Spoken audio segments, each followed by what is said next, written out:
Welcome back to Affirmations. I want to thank my subscribers and any new subscribers that I've gotten, as well as those of you who are just swinging through. Please like, share, and subscribe. Hit the notification bell. Okay.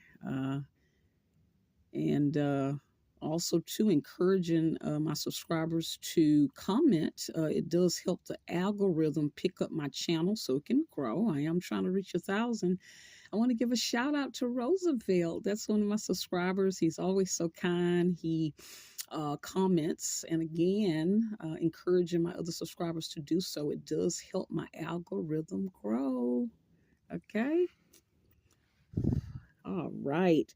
I'm hoping everyone had a good week. And as we always say, if you did not have a good week, what's one thing you can do to kind of help the week go a little smoother? Okay. And for those of you that are new, we always start off with our saying, death and life are in the power of the tongue, and they that love it shall eat the fruit thereof. Have you been feeding yourself fresh or rotten fruit? Always wanting to mind the self talk that we do with ourselves, as well as what we speak, as well as what we speak about others. We do not want to lie or be malicious towards others, because sometimes that can activate reap what you sow, and we don't want that. Nope. Okay. And let's see, for those of you who are new, we are tackling the topic of healing slave trauma. Okay. And what we're going to be using today is the DBT deck for clients and therapists, 101 mindful practices to manage distress, regulate emotions, and build better relationships. Okay. And in the past, we were using the self therapy card decks. We will be going back to this eventually.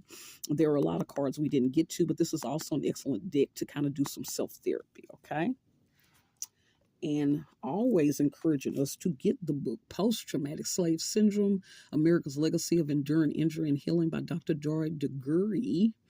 Important book to help us understand how we're still being affected today. Okay, very important. Also, post traumatic slave syndrome is not an official DSM 5 diagnosis that's used in the psychiatric or mental health community. But as a people, we do have a right to research ourselves and come up with our own diagnosis, right? That's important. All right. Let's see. Okay, so what I do, for those of you that are new, I will get the stones and I will randomly pick, and it's going to let us know which deck we are going to be speaking from today. Let's see. Come on. Getting my stretching in. Let's see. All right, let's see what we're getting. Okay, we got courage. Let's see what courage is. Courage is the red deck. Courage. Okay. Let's see what we're going to get with this. Let's see what we're going to talk about this week.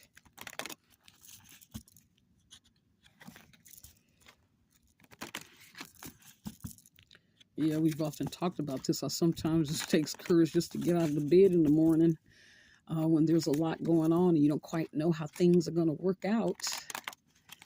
But somehow it does, doesn't it? Right? We're people of great courage, right? Never quite knew how things were going to, work out a lot of times, but we always had the courage to keep going and have always moved forward as a people, right? So certainly if our ancestors could have the courage to keep going, definitely we can too.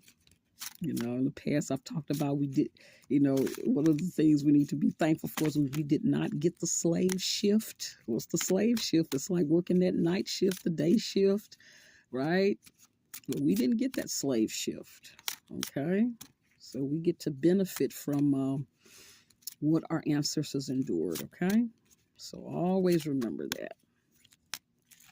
Okay, so let's see what it's doing. I'm going to kind of randomly pick because this deck is a little thin.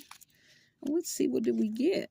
Okay, we got something called Dear Man, Negotiate. Okay, so this is one where we've done this one before, but this is the end where there is the negotiate is part of this particular acronym. Negotiate and compromise if the situation calls for it. Dialectically, sometimes we must give to get or accept a middle ground option. Make negotiations and compromise from wise mind. That's another card that we looked at where we have to use be wise, right, and be practical and calm, and work these techniques into your role play too. Okay, so you're talking about role playing. It's interesting. I do that a lot with a lot of the clients that I work with. A lot of times, if they have relationship or communication issues, we will role play where they will take on the role of the person that they're having some conflict with. I will take on the role of them, and we'll go back and forth and kind of practice how to respond. Okay. Um, but compromise if you can. And some people, we have to look at this. We do live in a world, and some of our people have been so damaged to where they do not want to compromise. Okay. And so you also have to be aware of that, of when to know the situation and what you're dealing with, to know when to not keep bumping your head against a wall. You know, at some point, you have to be able to ask the questions to figure out if this person just is enjoying the argument and they like the tension, or are they willing to compromise? Right. One of the things we always are talking about abuse of power, right? And how sometimes we take on different roles, sometimes that of master, sometimes that of slave. And if sometimes for some of us that's got stuck in that master role of being in control, used to never having to negotiate, right? Used to being able to be emotionally abusive, bullying in order to get our way, or just because I have more power, right? I have most of the money in the relationship, or I'm the one doing this, and so therefore I just want my way.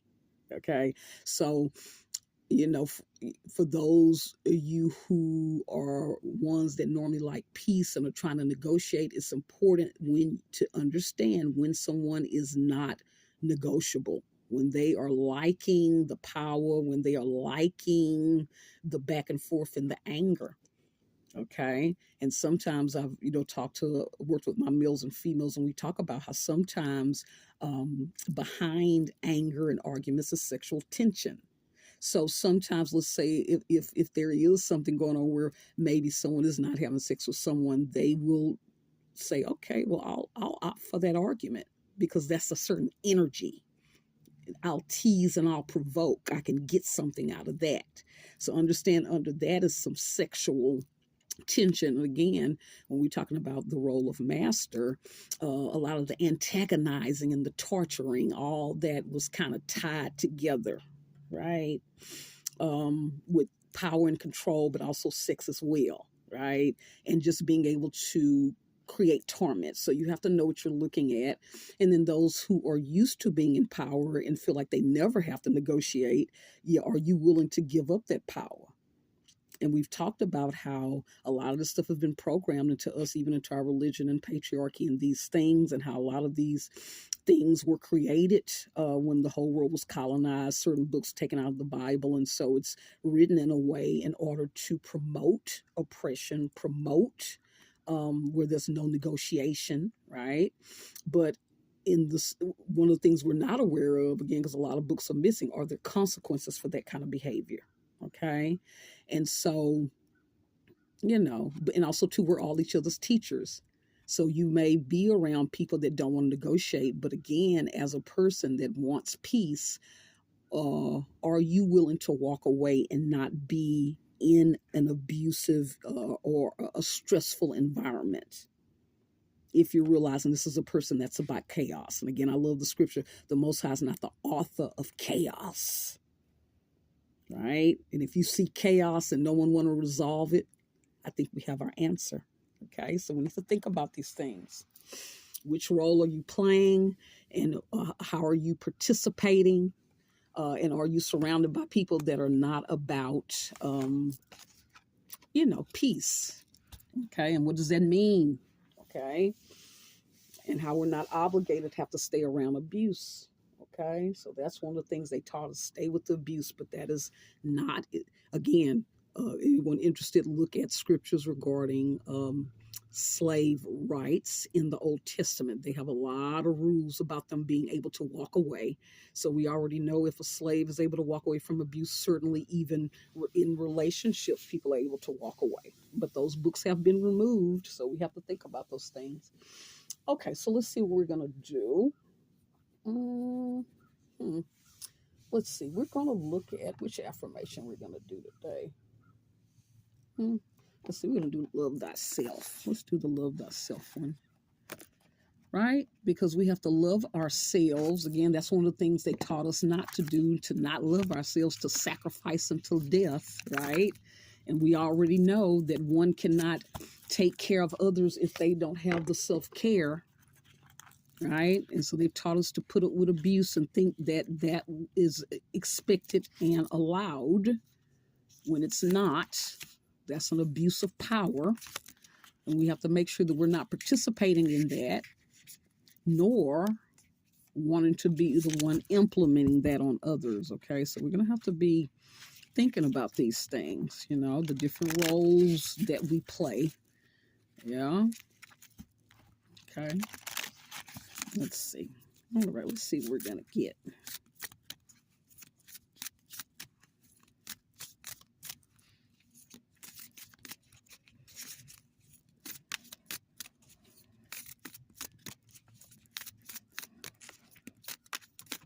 Okay, got something to fall out. I got a couple. So this says, hang on to your dreams. And it says, today I'm feeling happy and peaceful. Very opposite than what we just read about, right? Right? The people not wanting to negotiate, right? So even with this, let's look at that from that standpoint. You know, are you surrounded by people that support your dreams? Or is it one, kind of the way we've been taught, that someone must dim their light and not pursue their dreams in order for another person to shine, right? And we all have been put here for a certain purpose. And so one of the things we have to watch out for is when we're around groups, family, even marriages, you know, is there jealousy there, right? And sometimes people may have to go to counseling to work out those issues. But if someone is trying to get you to dim your dreams, again, that is something of kind of like what a master would require. And are you playing the role of slave? Or can you negotiate? Okay, how can we work this out to where you're able to get, you know, kind of meet your dreams? I'm able to have mine as well, right? Also, too, it says, today I'm feeling happy and peaceful, right? And as long as we're unequally yoked and we're around people that won't negotiate, that like the tension, that like the chaos, okay? Sometimes we have to remove ourselves from situations so we can feel happy and peaceful.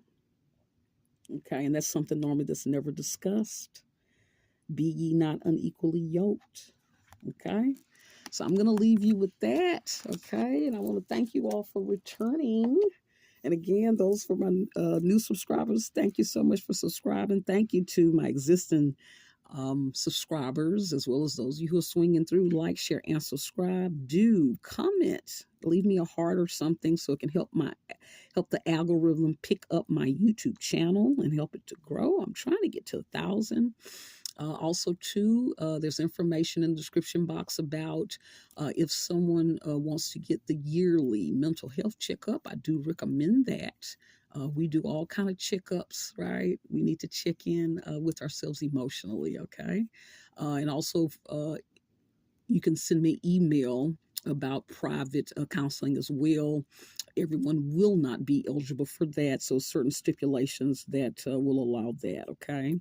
And again, as we always end it, everyone has a right to heal from trauma, right? In privacy without being provoked or harassed or having to explain themselves or without being told, hurry up, stop talking about your trauma, right?